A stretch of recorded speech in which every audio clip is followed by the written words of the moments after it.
Ազատության հրապարակում շարունակվում է հանրահավաքը անհամաձայնության ձայնով ուղղված Արցախի եւ Ադրբեջանի միջև հրադադարին եւ տարածքները հանձնելուն։ Ոստիկանությունն իրականացնում է օպերատիվ աշխատանք ժամանակ առ ժամանակ, հիշեցնելով մարդկանց, որ ռազմական դրությամբ պայմանավորված հանրահավաքներ իրականացնելն արգելվում է։ Տարբեր վանկարկումներով քաղաքացիներն արտահայտում են իրենց բողոքի ձայնը, բանախոսները մեկը մյուսի հետևից հորդորում են երկրի ղեկավարներին հետ կանչել եռակողմ համաձայնության փաստաթուղթը եւ վստահեցնում, որ որևէ քաղաքական նկրտում չունի տեղի ունեցող հանրահավաքը։ Ցուցարարները պահանջում են վարչապետ Նիկոլ Փաշինյանի հրաժարականը, արդյունքում նոր բանակցողի ի հայտ գալը։ Վարչապետ Նիկոլ Փաշինյանի գլխավորությամբ տեղի է ունեցել ընդլայնված կազմով խորհրդակցություն, որին մասնակցել են կառավարության անդամներն ու այլ գերատեսչությունների ղեկավարներ։ Խորհրդակցությունը սկսվել է 1 րոպե լռությամբ ի հիշատակ պատերազմում զոհված հայրենիների։ Վարչապետը նշել է, որ խորհրդակցության նպատակն է քննարկել պատերազմի ընթացքում Արցախից Հայաստան տեղափոխված մեր հայրենակիցների հետ կապված հարցերը։ Մասնավորապես պետք է քննարկենք, թե աջակցության ինչ ծրագրեր ենք իրականացնելու նրանց համար, բայց նաև պետք է արձանագրենք, որ մեզ համար առաջնային խնդիր է, որպեսզի նրանք այդ աջակցությունը ստանան Արցախում, այսինքն դա պետք է լինի ծրագիր, որը նպաստում է մեր հայրենակիցների Արցախ վերադառնալու գործընթացին, նշել է վարչապետը։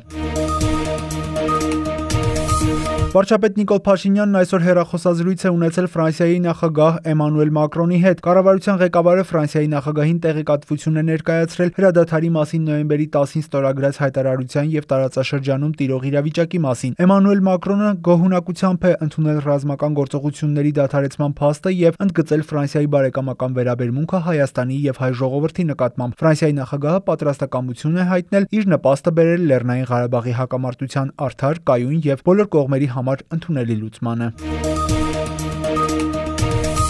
Հանրապետության նախագահն այսօր ընդունել է նաև Հայաստանում Բուլղարիայի արտակարգ եւ լիազոր դեսպան Մարիա Պավլովա Ցոցորկովա Կայմակտիչևային մեր երկրում դիվանագիտական առաքելության ավարտի կապակցությամբ։ Նախագահ Սարգսյանը շնորհակալություն է հայտնել դեսպանին երկկողմ հարաբերությունների զարգացման գործում նրա անձնական ներդրման համար եւ հաջողություններ մաղթել հետագա գործունեության մեջ։ Դեսպանը խաղաղություն է մաղթել մեր երկրին ու հայ ժողովրդին, նշել, որ հեռանում է Հայաստանի եւ հայ ժողովրդի մասին ջերմ հիշողություններով։ Պետք է ճշմարտության աչքերի մեջ նայենք, վերլուծենք, թե ինչու ենք այստեղ հասել։ Նախագահ Արմեն Սարգսյանը հանդիպել է մշակույթի, մարզական ոլորտի, ինչպես նաև հասարակական կազմակերպությունների մի խումբ ներկայացուցիչների հետ, ասել, որ ուրիշ պարտականություն չունենք, բացի մեր երկիրը հզոր դարձնելը եւ ուրիշ ճանապարհ չունենք, բացի ժողովրդին համախմբելը։ Այս պահին ինձ անհանգստացնող մի քանի ամենամեծ հարցերից մեկը սա է։ Ես կարծում եմ ցանկացած հայ իր մեջ մի փոթորիկ ապրեց, ցանկացած հայ։ Եվ այդ փոթորիկը կարծում եմ շատերի մոտ դեռևս շարունակվում է։ Եվ դա հասկանալի է։ Եվ դեռ կարևոր չի այդ մարդը որտեղ է ապրում, կամ որտեղ էր ապրում, Արցախում, Հայաստանում, թե չգիտեմ, Սոչիում, Մոսկվայում, Փարիզում, թե Լոս Անջելեսում։ Բոլորս հայ ենք եւ բոլորս մեր հոգեվոր եւ մտավոր եւ ազգային պորտալարով կապված ենք հայրենիքի հետ։ Եվ սա իհարկե ծանր փոթորիկ է, որտեղ այս սերունդի համար կամ մի քանի սերունդի համար, որոնք հպարտ էին 94 թվականի զինադադարով, որը իրականում հաղթանակ էր եւ հաղթանակ էր մոտավորապես 100 տարվա կրկին դժվարին տարիներից հետո, բայց սա չի նշանակում, որ որևէ ձևով այդ զգացումները, որոնց բոլորիս սրտերում են եւ հոգում, պետք է վերածվեն վանդալիզմի, ծեծի եւ այդ դառնությունը իրար հանդեպ ուղղելու։ Ես կարծում եմ մեզանից յուրաքանչյուրը պետք է գիտակցի, որ մենք որպես հայեր ունենք նաեւ ամենակարևոր արժեքներից մեկը։ Դա հայ կյանքն է։ Եվ մենք չենք կարող շռայլ լինենք։ 1.5 միլիոն մարդ կորցրած ազգը եղերնի ժամանակ չի կարող շռայլ լինել։ Յուրաքանչյուր հայի կյանք, անկախ նրանից, թե այդ հայը որ կուսակցությանն է պատկանում, անկախ նրանից, թե այդ հայը լավն է, վատն է, ագահ է, առատաձեռն է, ինչպիսին է, կին է, տղամարդ է, մեծ է, երեխա է, մեզ համար հսկայական արժեք է։ Մենք աղքատ ենք մարդկային ռեսուրսներով։ Մեզնից յուրաքանչյուրը պետք է իր կողքին նստած հայի նկատմամբ վարվի ինչպես իր քրոջ եւ եղբոր։ Եվ ինձ համար անհասկանալի է Հայաստանի Հանրապետության կառավարության շենքի եւ այդ շենքում գտնվող կահույքը, շենք, որը կառուցել է Թամանյանը եւ կահույքը, որ գնվել է ձեր փողերով, որպես հարկատուներ, ինչ մեղք ունեն, կամ նույնը վերաբերվում է ազգային ժողովի շենքի։ Եթե ասելինք ունեն կամ մարդկային ձև խոսելու, ինչպես դուք նշեցիք, դա հանդուրժողականության ճանապարհն է, հանդուրժելով, լսելով իրար։ Եթե չսովորենք, ապա մեր ընկածներից չեն կարողանալու վեր կանգնել։ Իրականությունը հետևյալն է, մենք բոլորս էլ հասկանում ենք, որ պատերազմը այսօր զինադադար է, հուսամ ավարտվել է, որտեվ ամեն օր կորցնել հարյուրավոր կամ տասնյակներ երիտասարդ կյանքեր դժբախտություն է, 18 տարեկան, 19 տարեկան։ Մտածում ես ամեն մեկի ընտանիքի մասին, մտածում ես նրանցից յուրաքանչյուրի մոր, հոր, քրոջ, եղբոր, կնոջ եւ անհայր թողած փոքրիկ երեխաների մասին, որտեղ մեծ մասը երիտասարդներ են։ Եվ նորից գալիս ենք ձեր բարձրացրած խնդրին, որ այս երկրին, այս պահին անհրաժեշտ է բացարձակապես կայունություն։ Ես համաձայն եմ, ձեր բառերն են, ես կրկնում եմ այդ բառերը, կայունություն է անհրաժեշտ։ Եվ եթե կան խնդիրներ, քաղաքական խնդիրներ, չբացահայտված, բացահայտումների կարիք ունեցող պահանջներ հասարակության փոքր կամ ստվար մասից, ապա մենք քաղաքակիրթ ժողովրդի նման պետք է այդ բոլոր հարցերը քննարկենք եւ լուծենք։ Եթե այսօր ունենք խնդիրներ, այսօր ունենք դժվարություններ, անհամաձայնություններ, խնդիրներ, որ պետք է լուծվեն, ապա այդ խնդիրները պետք է լուծվեն միայն եւ միայն օրենքի, օրինականության եւ պետականության սահմաններում։ Որպես նախագահ ես կոչ եմ անում մեր բոլոր հայրենակիցներին, մեր բոլոր տարբերությունները, անհասկացողությունները, քննարկումները պետք է գնան օրենքի եւ օրինականության։ Մենք ընտանիք ենք։ Ընտանիքում երբ որ դժբախտություն կա, մեղադրել մեկը մյուսին, այս պահի խնդիրը չի։ Վերլուծել, թե ինչու այդպես եղավ, իհարկե։ Այդ վերլուծությունի ճիշտ եզրակացություններ անել, իհարկե։ Եթե կարիք կա ընտանիքում փոփոխություններ անել, իհարկե։ Բայց միայն քաղաքակիրթ ձևով։ Նոյեմբերի 22-ը կհայտարարվի Արցախյան ազատամարտում հայրենիքի պաշտպանության համար նախատակված հերոսների հիշատակի օր։ Նախագահ Արմեն Սարգսյանը հանդիպում է ունեցել նաև նորին Սուրբ Օծություն Տեր Գարեգին II-ի հետ, որոշվել է նոյեմբերի 22-ին աշխարհի բոլոր հայկական եկեղեցիներում կատարել հիշատակի արարողություն։ Արտաքին գործերի նախարար Զոհրաբ Մնացականյանը հեռախոսազրույց է ունեցել Ռուսաստանի Դաշնության արտաքին գործերի նախարար Սերգեյ Լավրովի հետ։ Կողմերը քննարկել են Հայաստանի Հանրապետության վարչապետի, Ռուսաստանի Դաշնության եւ Ադրբեջանի Հանրապետության նախագահների նոյեմբերի 9-ի ստորագրված հայտարարության դրույթների գործնական իրականացման հետ կապված հարցեր։ Հատուկ ուշադրության է արժանացել տարածաշրջանում հումանիտար բարդ իրավիճակն ու դրա հետ կապված խնդիրների լուծումը, նշված է Ռուսաստանի Դաշնության արտաքին գործերի գերատեսչության հաղորդագրության մեջ։ Հեռախոսազրույցի ընթացքում անդրադարձ է կատարվել նաև երկկողմ օրակարգի որոշ արդիական թեմաների։ Արտաքին գործերի նախարար Զոհրաբ Մնացականյանը հեռախոսազրույց է ունեցել նաև Եվրամիության արտաքին գործերի եւ անվտանգության քաղաքականության հարցերով բարձր ներկայացուցիչ Ժոզեփ Բորելի հետ։ Նախարարն իր զրուցակցին ներկայացրել է եռակողմ հայտարարությանը հաջորդած զարգացումները, նշելով, որ այդ հայտարարությունը կոչված է ռազմական գործողությունների դադարեցմանը եւ Արցախում խաղաղապահների տեղակայմանը։ Այդ համատեքստում Զոհրաբ Մնացականյանն ընդգծել է Արցախի կարգավիճակի եւ արցախահայության անվտանգության կայուն երաշխիքների ապահովման հրամայականը։ Եվրամիության բարձր ներկայացուցիչը վերահաստատել է Եվրամիության աջակցությունը ԵԱՀԿ Մինսկի խմբի համանախագահության ձևաչափին։ Զրուցակիցները հանգամանալից անդրադարձել են թուրք-ադրբեջանական ագրեսիայի հետևանքով Արցախում ստեղծված հումանիտար ճգնաժամին եւ տեղում դրա հասցեագրման ուղղությամբ ձեռնարկվելիք քայլերին։ Նախարար Մնացականյանը եւ Բորելը քննարկել են այդ ուղղությամբ Եվրամիության շարունակական աջակցությունը։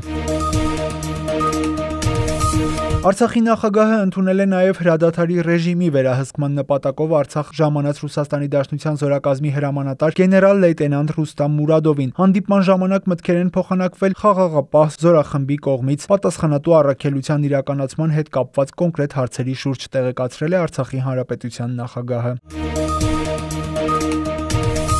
Արայիկ Հարությունյանը աշխատանքային ընդլայնված խորհրդակցություն է անցկացրել Մարտակերտ, Քարվաճար, Վարդենիս ավտոճանապարհները դեռ երկար շարունակելու են գտնվել հայկական ուժերի վերահսկողության ներքո եւ շփման մեջ մնալու վերաբերյալ հասարակության մեջ արկա մտավախությունները իրական հիմքեր չունեն։ Մեր այն քաղաքացիները, որոնք պատերազմի հետևանքով կորցրել են իրենց բնակարանները, հիմնականում կբնակեցվեն Ստեփանակերտում, ինչպես նաեւ հանրապետության մյուս բնակավայրերում։ Նրանք ժամանակավորապես նախ կապաստան են հյուրանոցներում եւ պետության վարձակալած բնակարաններում, ապա պետական միջոցներով հիմնավորապես կլուծվի բոլորի բնակարանային խնդիրը։ Ոչ մի քաղաքացի ուշադրությունից դուրս չի մնալու եւ կառավարության խնդիրն է անհապաղ լուծել բոլոր հայրենակիցների սոցիալական խնդիրները, նշել է Արայիկ Հարությունյանը։ Արցախի հանրապետության նախագահ Արայիկ Հարությունյանն այսօր հանդիպել է Արցախի ազգային ժողովի խմբակցությունների հետ։ Հանդիպմանը քննարկվել է երկրում ստեղծված ռազմաքաղաքական իրավիճակը եւ եռակողմ հայտարարության դրույթները։ Մեկ անգամ եւս վերահաստատել են, որ նաեւ ես եմ դիմել Հայաստանի Հանրապետության վարչապետին ջանքեր գործադրելու պատերազմական գործողությունները դադարեցնելու համար։ Այդ որոշումը կայացվել է հաշվի առնվելով ռազմական իրադրությունը, քանի որ զինված ուժերի հրամանատարությունը պնդել էր դրա անհրաժեշտությունը։ Գրել է Արցախի Հանրապետության նախագահը։ Մենք ունեցել ենք որոշակի լուրջ խնդիրներ, որոնց պայմաններում պատերազմի շարունակումը հանգեցնելու էր ավելի մեծ մարդկային ու տարածքային կորուստների, որոնց թվում Ստեփանակերտի անկմանը, այլ քաղաքների, գյուղերի ու հազարավոր զինծառայողների շրջափակմանը, նշվում է նախագահ Հարությունյանի գրառման մեջ։ Նախագահ Հարությունյանն այսօր ընդունել է նաև Երևանի քաղաքապետ Հայկ Մարությանին, ով կամավորական ջոկատի կազմում հերթապահություն է իրականացրել Արցախի պաշտպանական դիրքերում։ Քննարկել ենք ադրբեջանական ագրեսիայի հետևանքով մայրաքաղաք Ստեփանակերտում եղած ավերածությունների շուտափույթ վերականգնման, վերակառուցման աշխատանքների կազմակերպմանը վերաբերող հարցեր։ Պարոն Մարությանը պատրաստակամություն է հայտնել, որ Երևանի քաղաքապետարանն իր բաժին կարևոր մասնակցությունը կունենա եւ շուտով Ստեփանակերտ կգործուղեն կոմունալ ծառայությունների ուղղությամբ մասնագիտացված իսկ նոյեմբերի 13-ից կանոնավոր կերպով ամեն օր անվճար հիմունքներով Երևանի քաղաքապետարանի հարակից տարածքից Ստեփանակերտ կուղևորվեն մարդատար ավտոբուսներ, որոնք Արցախ կտեղափոխեն բոլոր այն քաղաքացիներին, ովքեր պատերազմի պատճառով ստիպված ապաստանել էին Երևանում կամ Հայաստանի Հանրապետության մարզերում, գրել է Հարությունյանը։ Հայաստանում Ամերիկայի Միացյալ Նահանգների դեսպանատունը ներկայացրել է ԵԱՀԿ-ում Ամերիկայի Միացյալ Նահանգների մշտական ներկայացուցիչ դեսպան Ջեյմս Գիլմոր III-ի հայտարարությունը Լեռնային Ղարաբաղում եւ դրա շուրջ առկա հակամարտության առնչությամբ։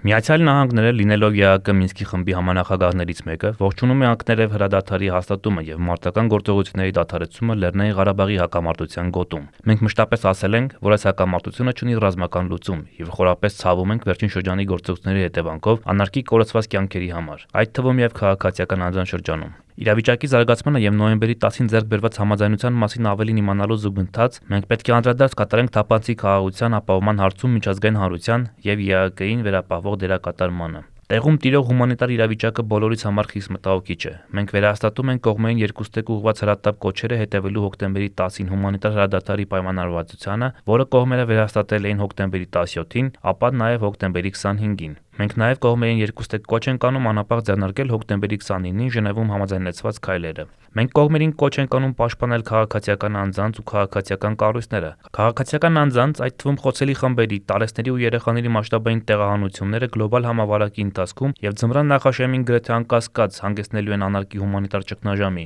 Կողմերին կոչ ենք անում զերծ մնալ այնպիսի գործողություններից, որոնք կարող են հանգեցնել բախումների վերսկսման, խուսափել հրահրիչ ռետորաբանությունից եւ գործողություններից, օգտագործել բախումների դադարեցման ընձեռնած հնարավորությունը տևական խաղաղություն կերտելու նպատակով։ Արտաքին ուժերին հորդորում են գործել պատասխանատու կերպով եւ խուսափել այնպիսի գործողություններից, որոնք կարող են նորովի բախումներ հրահրել կամ առավել սրել տարածաշրջանային լարվածությունները։ Այս հակամարտությունը չափից դուրս երկար է շարունակվում։ Հակամարտության ազդեցության գոտում ու տարածաշրջանում գտնվող մարդիկ շատ բարձր գին են վճարում դրա համար։ Հուսով ենք, որ տևական խաղաղությունը մեր տեսադաշտում է։ Վստահ ենք, որ Մինսկի խումբը պատրաստ կլինի մասնակցել Լեռնային Ղարաբաղում կայուն ու հարատև խաղաղության հաստատմանը։ Եվրամիության արտաքին գործերի եւ անվտանգության քաղաքականության գերագույն ներկայացուցիչ Ժոզեփ Բորելը հերախոսազրույցներ է ունեցել Հայաստանի եւ Ադրբեջանի արտգործնախարարների հետ, որի ընթացքում կարեւորել էր Լեռնային Ղարաբաղում մշակութային ժառանգության պաշտպանությունը։ Այս մասին նշվում է ԵՄ արտաքին քաղաքականության հայտարարության մեջ։ Շվեդիայի արտաքին գործերի նախարար Ան Լինդեն ասել է, որ իր երկիրը տարեվերջին ստանձնելու է ԵԱՀԿ-ում նախագահությունը եւ կշարունակի աջակցել Լեռնային Ղարաբաղի հակամարտության երկարաժամկետ եւ կայուն կարգավորման հասնելուն ուղղված ջանքերին։ Շվեդիայի կառավարությունը ողջունում է այն փաստը, որ Հայաստանն ու Ադրբեջանը պայմանավորվել են կրակի դադարեցման շուրջ։ Հիմա մենք ձգտում ենք ավելի շատ տեղեկատվություն ստանալ բերված համաձայնությունների վերաբերյալ եւ թե ինչպես են դրանք իրականացվելու։ Հասկանալի է, որ հակամարտությունը դեռ չի ավարտվել եւ դեռ շատ հարցեր կան լուծելու, ասել է շվեդ դիվանագետը։ Ան Լինդեն նաեւ խոսել է տարածաշրջանի հումանիտար ծայրահեղ վիճակի մասին, նշել, որ Շվեդիան դատապարտում է հարձակումները քաղաքացիական բնակչության եւ քաղաքացիական ենթակառուցվածքների վրա, ինչի հետևանքով ավերվել են բնակավայրերը եւ տասնյակ հազարավոր խաղաղ բնակիչներ ստիպված են եղել լքել հակամարտության գոտին։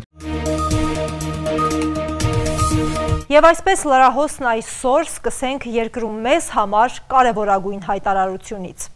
Արցախյան հիմնախնդրի հետ կապված Ֆրանկ Փլոնեն, Ադամ Շիֆը եւ Ջեքի Սփիրն այսօր նամակ են ուղղել ԱՄՆ նորընտիր նախագահ Ջո Բայդենին, որտեղ ասված է. Այս շաբաթ ձեռք բերված զինադադարը ոչ մի օգուտ չի տալիս հիմնարար տարածքային վեճը կարգավորելու կամ կայուն եւ արդար խաղաղություն ապահովելու համար։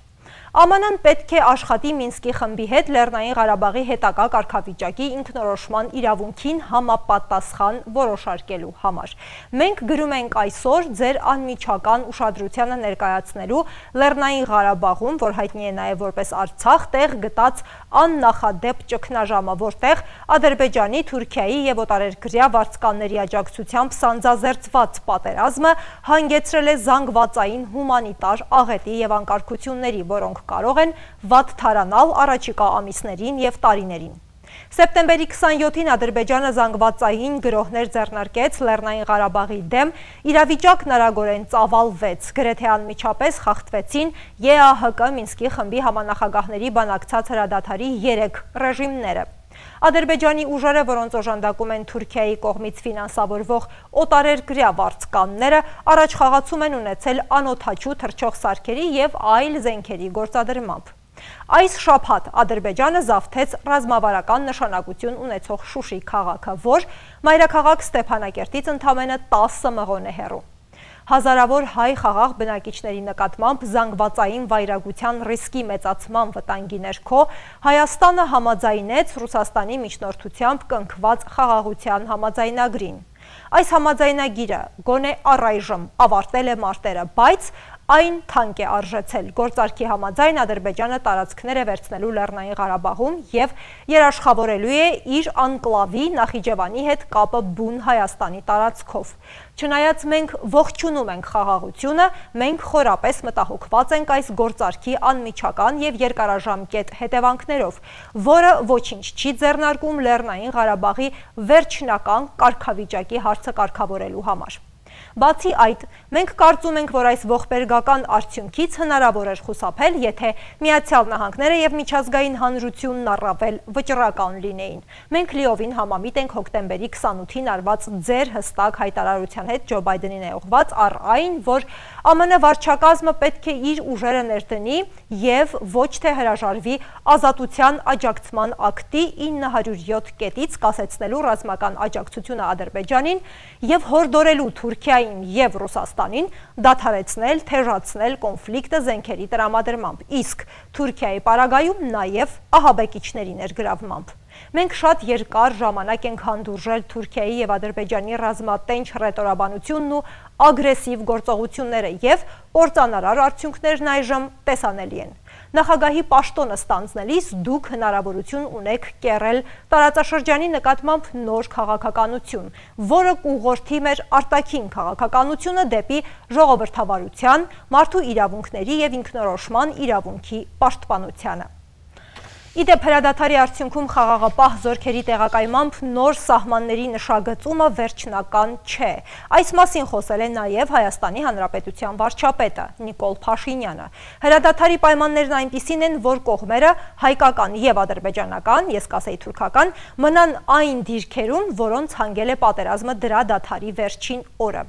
Խաղաղապահ զորքերը կանգնեցվելու են այդ տարածքի երկայնքով, բայց պետք է նկատի ունենալ, որ քննարկվող 7 շրջանների հանձնմանը զուգահեռ կհանձնվեն այլ տարածքներ ևս թե ոչ, այս պահին հնարավոր չէ ասել, քանի որ հրադադարի պայմանագրով դա որոշարկված չէ։ Դա որոշելու է բանակցությունների ընթացքը եւ ներկայում հայկական կողմի հետաքրքրության շրջանակում է բանակցային գործընթացում ներգրավել Մինսկի խմբի բոլոր համանախագահ երկրներին։ Եվ այս առումով մեզնից յուրաքանչյուրն իր փոքր, բայց դերակատարությունը կարող է ունենալ։ Հայդատի կողմից կազմակերպված on-line ստորագրահավաքին պետք է մասնակցել marchtojustice.org/OSCE։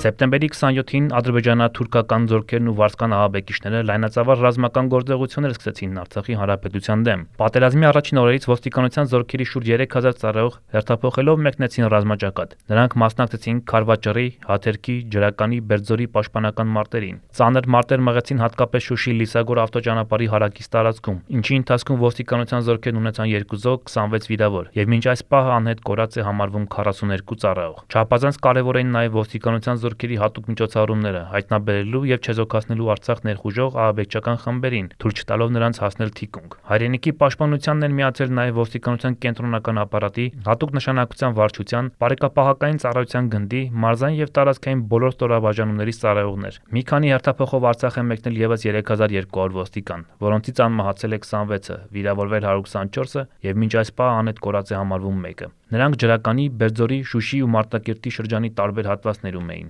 Ցավոք պատերազմի ողջ ընթացքում ընկան ազգի նվիրյալ 28 ոստիկան վիրավորվեցին 150-ը եւ մինչ այս պահը անհետ կորած է համարվում ոստիկանության 43 ծառայող։ Փառք եւ հավերժ հիշատակ հայրենիքի պաշտպանության համար անմահացած մեր բոլոր հայրենիքներին։ Բացի դրանից ոստիկանության զորքերի ու ոստիկանության տարածքային ստորաբաժանումների շուրջ 1000 ծառայող մասնակցեց Հայաստանի Հանրապետության սահմանների պահպանությանը, զուգահեռ հանրապետությունում իրականացնելով իրենց անմիջական պարտականությունները։ Կանխվում եւ բացահայտվում էին հանցագործություններ, պահպանվում էր հասարակական կարգն ու անվտանգությունը, այդ թվում ճանապարհային երթևեկության, իրականացվում էր հակահամաճարակային կանոնների պահպանման ուղղությամբ հետևական աշխատանք, զինծառայողների ու կամավոր ջոկատների ուղեկցումներ դեպի ռազմաճակատ, ինչպես եւ ոստիկանները ներգրավված էին զորահավաքի կազմակերպման աշխատանքներին եւ այլն։ Միաժամանակ ցավոք ոստիկանական մեծաքանակ ուժերի առաջնագծում գտնվելու պատճառով հնարավոր դարձան նոյեմբերի 10-ի գիշերը Երևանում տեղի ունեցած անկարգությունները։ Վստահեցնում ենք, որ դրանց բոլոր կազմակերպիչներն ու հեղինակները հայտնաբերվելու են եւ ենթարկվելու են պատասխանատվության։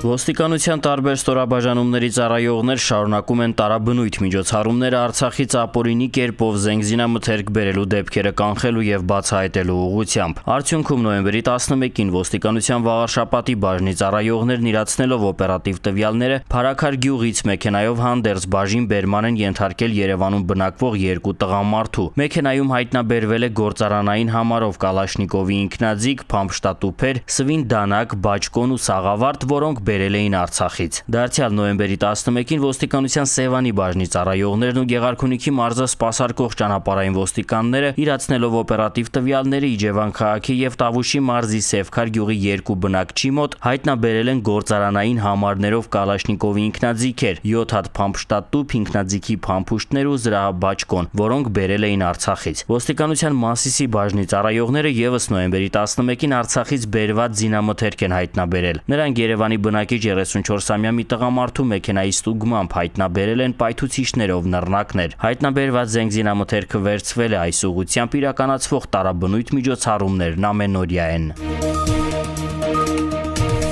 Հայաստանում այսօր հաստատվել է կորոնավիրուսային հիվանդության 1703 նոր դեպք, 1986 քաղաքացի առողջացել է, 29 վարակման դեպքերն էլ ավարտվել են մահվան ելքով։ Այս պահին փաստացի բուժում է ստանում 40130 պացիենտ, ընդհանուր առմամբ կատարվել է 456909 թեստավորում։